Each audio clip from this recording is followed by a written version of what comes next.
Guys, आज से हम स्टार्ट करने जा रहे हैं एक न्यू एनिमे जिसका नाम है मैशले मैजिक एंड मसल्स। ये कहानी है एक लड़के की जो कि एक ऐसी दुनिया में पैदा होता है जहाँ पर मैजिक ही सब कुछ होता है, पर उसके पास मैजिक का एक कतरा भी नहीं होता और उसे बहुत सारे इम्तिहानों से गुजरना पड़ता है। तो देखते हैं कि उसके साथ क्या क्या होता है और क्या ये दुनिया उसे एक्सेप्ट कर पाएगी। चलो देखते हैं। और अब हमें मैजिक की दुनिया के बारे में बताया जाता है जहाँ किसी का स्टेटस उसके मैजिक से बताया जाता है और वहाँ सभी लोगों के पास अपनी अपनी मैजिकल पावर होती है। और यहाँ जंगलों में हमारा हीरो मैश रहता है जिसने इस दुनिया के रूल्स को चैलेंज करके जन्म लिया है।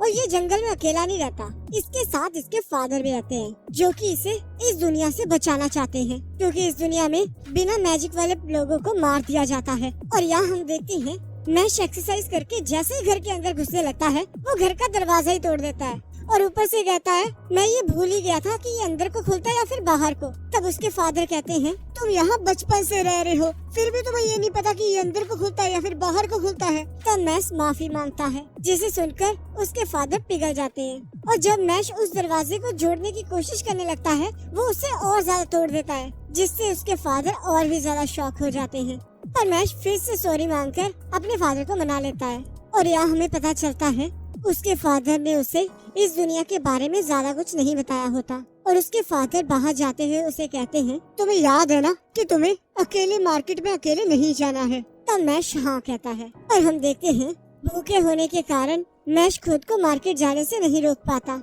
और वहाँ वो देखता है सभी लोग मैजिक से अपना अपना काम कर रहे होते हैं और जैसे ही वो क्रीम पफ्स की दुकान देखता है तब वो एक्साइटेड होके अपने कॉइन्स को मोड़ देता है और उसी शॉपकीपर को देने लगता है। पर तब मैश उस मुड़े हुए कॉइन्स को देखकर अपने हाथों से सीधा कर देता है जिससे शॉपकीपर शॉक हो जाता है और तब हवा के कारण मैश के सिर से हुडी उड़ जाती है और तब सभी लोग उसके चेहरे पर एक भी मार्क ना देखकर शॉक हो जाते हैं, क्योंकि इस दुनिया में जिसके पास भी मैजिक होता है उसके चेहरे पर कोई ना कोई मार्क होता है। और यहाँ न्यूज में आ रहा होता है कि ईस्टर्न मैजिक स्कूल से एक पर्सन को डिवाइन विजनरी के लिए चूज किया गया होता है और वो न्यूज देखकर एक मैजिक ऑफिसर अपने लाइफ को कोस रहा होता है और तभी उसे एक कॉल आती है जिसमें उसे बताया जाता है कि एक बिना मार्क का लड़का मार्केट में घूम रहा है और यहाँ एक मैजिक पुलिस वाला दारू पी के मैश से टकरा जाता है जिसकी वजह से उसकी ड्रेस खराब हो जाती है और वो मैश को डांटने लगता है और तब मैश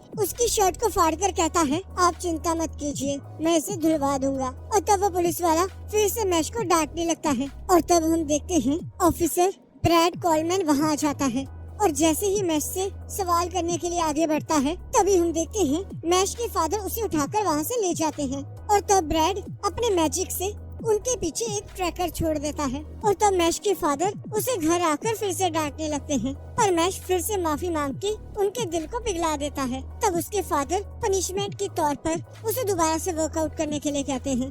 तब मैश के फादर उसके जाने के बाद कहते हैं लगता है वो इस एज में आकर अपनी फ्रीडम चाहता है, हम वैसे भी इतनी दूर उसकी भलाई के लिए ही रह रहे हैं, पर अब तो मैजिक पुलिस को उसके बारे में पता चल चुका है तो मुझे जल्द से जल्द यहाँ से कहीं और जाना होगा। और तब हम देखते हैं ब्रैड कुछ ऑफिसर्स के साथ मैश के घर पहुँच जाता है और यहाँ मैश बहुत तेजी से अपना वर्कआउट खत्म कर देता है और वापस घर चला जाता है और तब वो अपने घर से कुछ आवाजें सुनता है जहाँ ब्रैड कह रहा होता है क्या तुम्हें पता है कि इस दुनिया में बिना मैजिक वाले लोग क्यों नहीं है? क्योंकि हमने उन्हें मार डाला है, क्योंकि बिना मैजिक के लोग इस दुनिया में कुछ भी कंट्रीब्यूट नहीं कर सकते और उन्हें जिंदा रहने का भी कोई हक नहीं है। तो बताओ वो लड़का कहाँ है? तब मैश के फादर कुछ भी बताने से मना कर देते हैं पर ब्रैड उन्हें डरा धमका रहा होता है और तब मैश के फादर अपना पास्ट याद करने लगते हैं जहाँ उनकी फैमिली और उनके बॉस उन्हें यूजलेस कहते हैं। तब मैश के फादर कहते हैं मुझे जहाँ तक अपनी जिंदगी याद है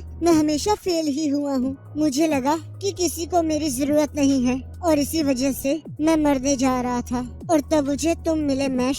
जब मुझे पहली बार एहसास हुआ कि किसी को मेरी सच में जरूरत है तब मैंने कसम खाई चाहे दुनिया तुमसे नफरत करे और चाहे हम ब्लड रिलेटेड ना हो पर मैं हमेशा तुम्हारा फादर ही रहूंगा क्योंकि मैं तुमसे बहुत प्यार करता हूँ। और चिल्लाते हुए कहते हैं मैश यहाँ से भाग जाओ और तब ब्रैड उन्हें मारने लगता है पर फिर भी मैश के फादर उसे वहाँ से भाग जाने के लिए कह रहे होते हैं और जैसे ही ब्रैड अपने मैजिक से मैश के फादर पर हमला करने लगता है, मैश दरवाजा तोड़ते हुए एक पुलिस वाले को मुक्का मार के दूसरी तरफ से बाहर फेंक देता है और दूसरे पुलिस वाले की शर्ट फाड़कर उसे थप्पड़ मारने लगता है। तब उसके फादर कहते हैं, आखिरकार तुम भागे क्यों नहीं? तब मैश कहता है, क्योंकि हम फैमिली हैं और आप ही एक ऐसी चीज हो जो कि मेरी अपनी है। तो अब जब मैं यहाँ आ गया हूँ, मैं इसे पताल भेज दूंगा। तब ब्रैड हंसते हुए कहता है, क्या तुम मजाक कर रहे हो? तुम तो मैजिक भी नहीं यूज कर सकते, आखिरकार हराओगे कैसे? और तब ब्रैड अपने मैजिक को यूज करने लगता है, जिससे उसने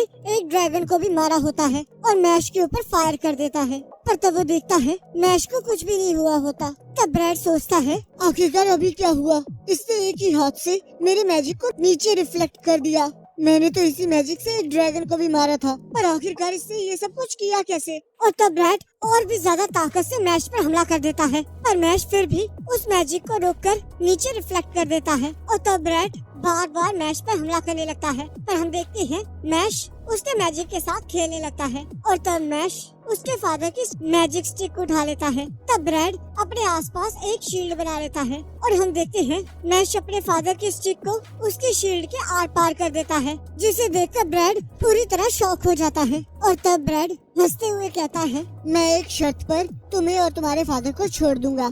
इस मैजिक वर्ल्ड में एक कंपटीशन होता है जिसमें एक बेस्ट स्टूडेंट को डिवाइन विजनरी बनने के लिए चुना जाता है और उस लड़के को भगवान के द्वारा चुना हुआ माना जाता है। तो तुम्हें उस मैजिक स्कूल में पार्ट लेना होगा और उस टाइटल को जीतना होगा। और अगर तुम ये जीत पाए तो इसका मतलब गॉड ने तुम्हें एक्सेप्ट कर लिया है, जिसकी मदद से तुम आराम से इस दुनिया में रह पाओगे। मुझे बस इसके साथ आने वाला फेम और पैसा चाहिए। तब उसके फादर कहते हैं, इस पर विश्वास मत करो। तब ब्रैड कहता है, ये तुम्हारी मर्जी है, पर अगर तुम ऐसा नहीं करते हो तो मैं हमेशा तुम्हें ढूंढता रहूंगा। और लड़के, तुम तो ताकतवर हो तो बचे रहोगे, पर तुम्हारे फादर के बारे में कुछ कहा नहीं जा सकता। तो चलो लड़के, बताओ तुम क्या चूज करते हो? तो मैश ब्रैड के ऑफर को मान जाता है। तब यहाँ स्कूल जाते हुए मैश सोचता है, अगर ये दुनिया मुझे और मेरे फादर को इकट्ठे रहने नहीं दे सकती तो मैं इस दुनिया को अपने हाथों से तबाह कर दूंगा। और तब हमें ईस्टर्न मैजिक एकेडमी के बारे में बताया जाता है, जो कि वहाँ की टॉप एकेडमी होती है और उसका एंट्रेंस एग्जाम इतना मुश्किल होता है कि सिर्फ 3% लोग ही उसे पास कर पाते हैं, और वो भी वो जिनके पास सुपीरियर मैजिकल पावर होती है। और यहाँ हमारा हीरो है जिसके पास मैजिक का एक कतरा भी नहीं है, पता नहीं करने क्या आया यहाँ।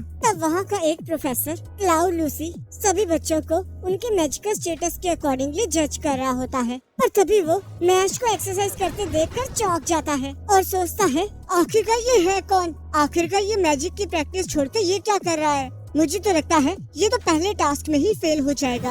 और तब क्लाउड सबके सामने ग्रैंड एंट्री करता है, जिसे देखकर सब लोग हैरान हो जाते हैं। तब मैश कहता है, कैसे ये सब कुछ करने में गर्मी नहीं लग रही है? तब क्लाउड उससे चिढ़ जाता है और फिर अपने मैजिक से डेस्क और क्वेश्चन पेपर्स को समन करता है। तब मैश कहता है कि ये सारे काम हमारे आने से पहले ये नहीं कर सकता था, जिससे क्लाउड और भी ज्यादा चिढ़ जाता है। तब सभी बच्चे टेस्ट देना स्टार्ट कर देते हैं। तब क्लाउड सोचता है, मैंने इनके क्वेश्चन पेपर्स पर एक स्पेल एक्टिवेट किया है, तो अगर इन्हें ये टेस्ट पास करना है तो इन्हें उस स्पेल को तोड़कर इन सभी क्वेश्चंस को अलाइन करना होगा। और तभी हम देखते हैं मैश अपने क्वेश्चन पेपर को अलाइन होने की रिक्वेस्ट करता है और तभी मैश गुस्से में अपनी पेंसिल तोड़ देता है, जिससे कि वो सारे क्वेश्चंस अपने आप ही अलाइन हो जाते हैं, जिसे देखकर उसके फादर और ब्रैड चौंक जाते हैं। और हम देखते हैं मैश अपनी फिजिकल स्ट्रेंथ से अगले भी सारे टेस्ट क्लियर करता जाता है। और तब क्लाउड अपने मैजिक से एक भूल भुलैया बना देता है और कहता है,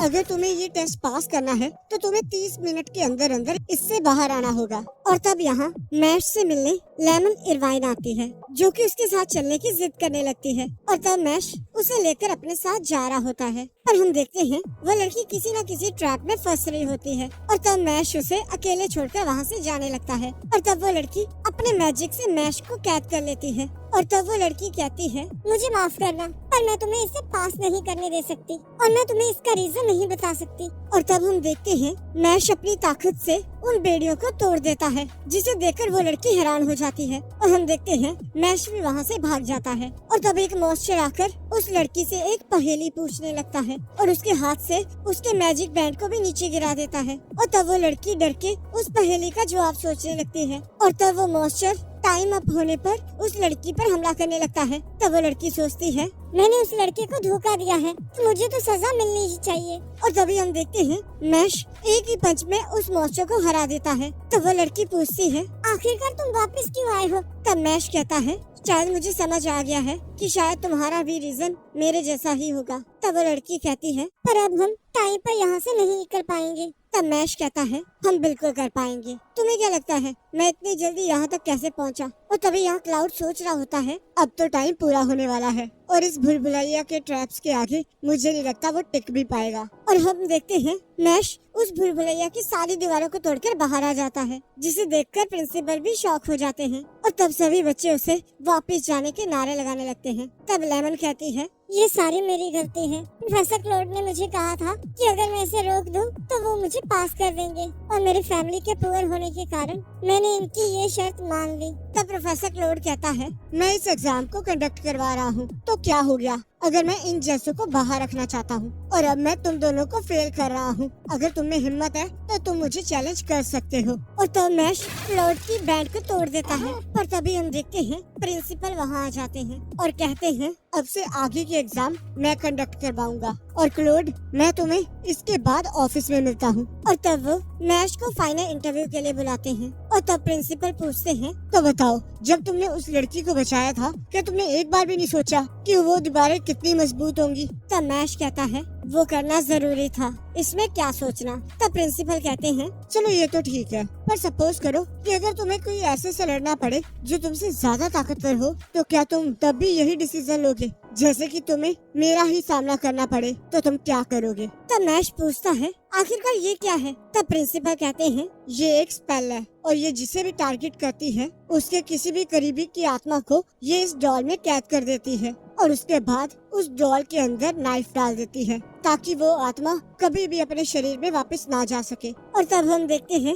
मैश उस नाइफ को पंच करने लगता है। तब प्रिंसिपल कहते हैं मैं इस टाइम तुमसे ज्यादा ताकतवर हूँ तो तुम मुझे अपनी पावर से नहीं रोक पाओगे। और तब हम देखते हैं मैश उस नाइफ को नीचे से अपने हाथों से पकड़ लेता है और कहता है ऐसी स्पेल को आप ज्यादा देर तक यूज नहीं कर सकते तो मैं तब तक इसे पकड़े रखूंगा। तब प्रिंसिपल कहते हैं एक इंसान के पास किसी को आबाद और बर्बाद करने की पावर होती है और ये उस पर डिपेंड करता है कि वो उस पावर को किस तरह यूज करता है। और इसी वजह से मेरा मानना है कि पावरफुल लोगों को हमेशा कमजोरों को बचाना चाहिए और यही वो रूल है जिसे हर ताकतवर आदमी को मानना चाहिए। और इस चैम्बर में मैंने तुम्हारे अंदर यही रूल देखा है। और वो अपने मैजिक स्पेल को डीएक्टिवेट कर देते हैं और मैश से ये सब कुछ करने के लिए माफी मांगते हैं। तब मैश कहता है कोई बात नहीं। और अब आपके उस क्वेश्चन का आंसर कि मैं आपसे लड़ूंगा या नहीं तो उसका आंसर है मैं अपने मुक्के से आपको सबक सिखाऊंगा। तब प्रिंसिपल हंसते हुए कहते हैं तुम्हारा ईस्टर्न मैजिक एकेडमी में स्वागत है।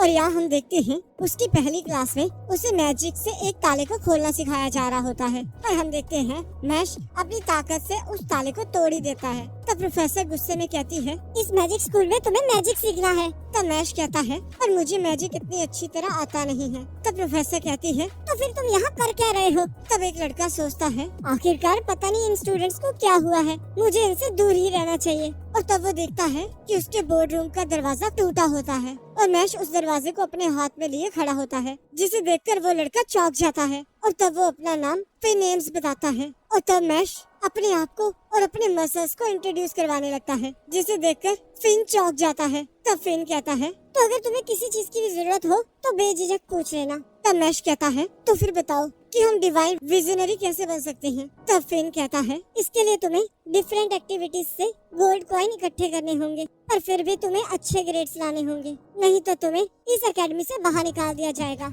जिसे सुनकर मैश डिप्रेस हो जाता है। और यहाँ हम देखते हैं मैश बड़े आराम से क्रीम पफ्स खा रहा होता है और फिन से अपनी अगली क्लास के लिए मैजिकल ब्रूम को उधार मांगता है और तब फिन हाँ कह देता है। और यहाँ प्रोफेसर सबको मैजिकल ब्रूम उड़ाने का तरीका बताती है और सभी लोग अपने मैजिक से अपने अपने ब्रूम को बुलाने लगते हैं और मैश भी उन्हीं की तरह अपने ब्रूम को बुलाने लगता है। और तब एक पर्सन कहता है क्या तुम ये भी नहीं कर सकते? तुम तो बाकियों को भी स्लो कर रहे हो। और तब मैश जमीन पर अपना पैर मारकर अपने ब्रूम को अपने हाथ में पकड़ लेता है। तब वो पर्सन कहता है ये तो चीटिंग है। और तब प्रोफेसर सभी को अपने अपने ब्रूम को उड़ाने के लिए कहती है। तब वो पर्सन कहता है तो चलो फिर एक ब्रूम रेस करते हैं और हम में से जो हारेगा उसे ग्रेजुएशन तक विनर की सेवा करनी होगी। तब मैश हाँ कह देता है और हम देखते हैं जैसे ही प्रोफेसर रेस स्टार्ट करती है वैसे ही मैश उस रेस को जीत जाता है, जिसे देखकर वो और प्रोफेसर दोनों चौंक जाते हैं और प्रोफेसर कहती है ये तो नया वर्ल्ड रिकॉर्ड है। तब फिन सोचता है मैंने सब कुछ देखा, उसने ये सब कुछ कैसे किया। उसने सबसे पहले अपनी पूरी ताकत से उस ब्रूम को फेंका और फिर जंप मारकर उसके ऊपर बैठ गया। तब वो पर्सन कहता है तुमने चीटिंग की है। और तभी दूसरा पर्सन आकर उसका मुंह बंद कर देता है और मैश से माफी मांगने लगता है। तब सभी लोग कहते हैं लगता है ये केविल का नया शिकार है। और तब केविल मैश से दोस्ती करने की कोशिश करता है और उसे स्कूल के बाद मिलने के लिए बुलाता है। और यहाँ हम देखते हैं केविल उस पर्सन को रेस हारने की वजह से मारने लगता है और कहता है अब लगता है मुझे ही उस खिलौने के साथ खेलना होगा। तब मैश फिन से पूछता है आखिरकार ये केविल कौन है और सभी लोग इससे डरते क्यों हैं? तब फिन कहता है वो मेरी तरह ही स्कूल के बाद यहाँ आया है और वो ब्यूरो ऑफ मैजिक मेंबर का बेटा है और अगर तुम उसके खिलाफ खड़े होते हो तो तुम्हें स्कूल से बाहर निकाल दिया जाएगा, क्योंकि वाइस प्रिंसिपल उसकी फैमिली को अच्छी तरह जानते हैं। मैंने ये मिडिल स्कूल में काफी बार होते देखा है और इसी वजह से सभी लोग उससे डरकर उसका कहना मानते हैं। और यहाँ हम देखते हैं मैं स्कूल के बाद अपने लिए क्रीम पफ बना रहा होता है और कहता है मेरी और मेरे फादर की अच्छी लाइफ के लिए मुझे पूरी तरह मेहनत करनी होगी। पर रुको, क्या मैं कुछ भूल तो नहीं रहा? और यहाँ हम देखते हैं केविल को बहुत गुस्सा आ जाता है और यहाँ अगले दिन हम देखते हैं मैश की बुक खराब हो चुकी होती है और तब केविल उससे स्कूल के बाद ना आने का रीजन पूछता है। तब मैश कहता है मुझे माफ करना, एक्चुअली मैं क्रीम पफ्स बना रहा था। तब केविल कहता है मैंने सुना है तुम डिवाइन विजनरी बनना चाहते हो, तो अगर तुम चाहो तो मैं वाइस प्रिंसिपल से तुम्हारी बात कर सकता हूँ, बस तुम्हें उसके बदले में मेरे कुछ काम करने होंगे। और तब मैश हाँ कह देता है और तब केविल मैश से अपने पर्सनल काम करवाने लगता है। और यहाँ हम देखते हैं मैश की एक और बुक खराब हो चुकी होती है और वो फिन से मदद मांगता है, पर फिर उसे मना कर ही रहा होता है, पर मैश उसके पास आकर बैठ जाता है और उसे मदद करने के लिए थैंक यू कहने लगता है और उसे क्रीम पफ्स खाने के लिए देता है और कहता है मैं बहुत खुशकिस्मत हूँ कि मुझे तुम्हारे जैसा ग्रेट फ्रेंड मिला है। और तब वो बाद में केविल को भी थैंक यू कहता है। तब केविल उसे वहाँ पोछा मारने के लिए कहता है और मैश चुपचाप वो करने लगता है। और यहाँ हम देखते हैं केविल फिन को अगली बार उसकी बुक की जगह उसके सारे कपड़े जलाने के लिए कहता है और तब फिन ये करने से मना कर देता है और तब केविल अपने मैजिक से उसे पकड़ लेता है। और तब मैश देखता है कि फिन को काफी चोटें आई होती हैं और केविल से पूछता है आखिरकार तुम कर क्या रहे हो? तब केविल कहता है मैं इससे माफी मंगवा रहा हूँ क्योंकि इसने मुझे एटीट्यूड दिखाया है। तब फिन रोते हुए कहता है मैश वो मैं था जिसने तुम्हारी बुक्स खराब की थी, तो प्लीज मुझे माफ कर देना। मैंने ये सब कुछ केविल के डर की वजह से किया था और जब तुमने मुझे अपना दोस्त कहा तब मुझे बहुत अच्छा लगा। मैंने जो भी तुम्हारे साथ किया है अब तुम्हारी मर्जी है कि तुम मुझसे नफरत करोगे या नहीं, पर मुझे माफ कर देना। तब केविल कहता है अगर तुम मुझसे इस तरह माफी मांगते तो ऐसा होता ही नहीं। और मैश मैं वाइस प्रिंसिपल से मिलने जा रहा हूँ, तो तुम इस बेकार इंसान को छोड़ो और मेरे साथ चलो। अगर तुम इसके साथ ही घूमते रहोगे तो तुम्हें ये चांस कभी नहीं मिलेगा। और तब मैश केविल के सिर को पकड़कर जमीन पर मारता है और कहता है एक्चुअल में तुम्हें माफी मांगनी चाहिए। तब फिन कहता है तुम ये सब कुछ नहीं कर सकते, तुम्हें यहाँ से निकाल दिया जाएगा। तब मैश कहता है लगता है मैंने बहुत बड़ी गलती कर दी है। तब वाइस प्रिंसिपल कहते हैं मैंने सब कुछ देखा है। तो फिन और मैं इस चीज की पूरी गारंटी लेता हूँ कि तुम्हें यहाँ से निकाल दिया जाएगा। तब मैश कहता है ऐसा क्यों? तब वाइस प्रिंसिपल कहते हैं ये एक मैजिक ब्यूरो के मेंबर का बेटा है, तो इसका सोशल स्टेटस तुमसे ज्यादा है, तो इसलिए तुम लोगों को अलग अलग ट्रीटमेंट मिलेगा।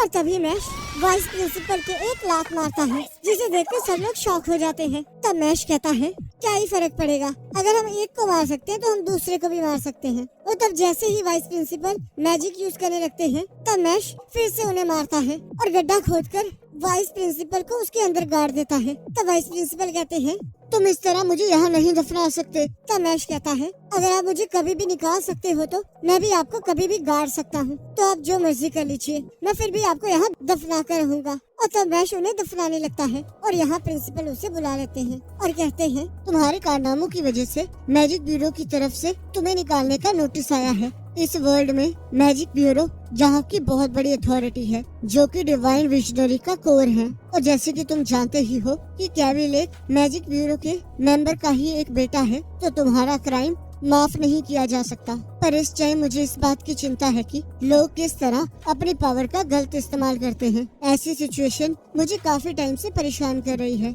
और इसी वजह से मैं प्रिंसिपल बना हूँ। इस टाइम ये दुनिया पावर और अथॉरिटी का साथ देती है, पर तुम जैसे लोग ही सही चीज को चुन सकते हैं। वो डिवाइन विजनरी जो मैजिक ब्यूरो को चलाते हैं, उनका यही काम है कि वो लोगों की जरूरत के हिसाब से काम करें, और इसीलिए मैं चाहता हूँ कि तुम्हारे जैसे लोग ही डिवाइन विजनरी बनकर इस दुनिया को संभालें। तब मैश कहता है, मैं भी यही करने की सोच रहा हूँ। तब प्रिंसिपल कहते हैं, तो चलो मैं तुम्हें बताता हूँ कि डिवाइन विजनरी बनते कैसे हैं। अगर तुम्हें डिवाइन विजनरी बनना है तो तुम्हें स्कूल का टॉप स्टूडेंट बनना होगा और तुम्हें स्कूल एक्टिविटी से एक लिमिटेड अमाउंट के कॉइन इकट्ठे करने होंगे। यहाँ पर 3 तरह के कॉइन्स हैं, गोल्ड, सिल्वर एंड ब्राउन्स, और अलग अलग एक्टिविटी से तुम अलग अलग कॉइन इकट्ठे कर सकते हो। पर तब वो देखते हैं कि मैश इतनी सारी इंफॉर्मेशन की वजह से हैंग हो चुका होता है, और तब प्रिंसिपल कहते हैं, तो चलो मैं तुम्हें सिंपल भाषा में समझाता हूँ। तो तुम्हें अपनी क्लास की एक्टिविटीज में पार्टिसिपेट करके जितने हो सके उतने कॉइन्स इकट्ठे करने होंगे,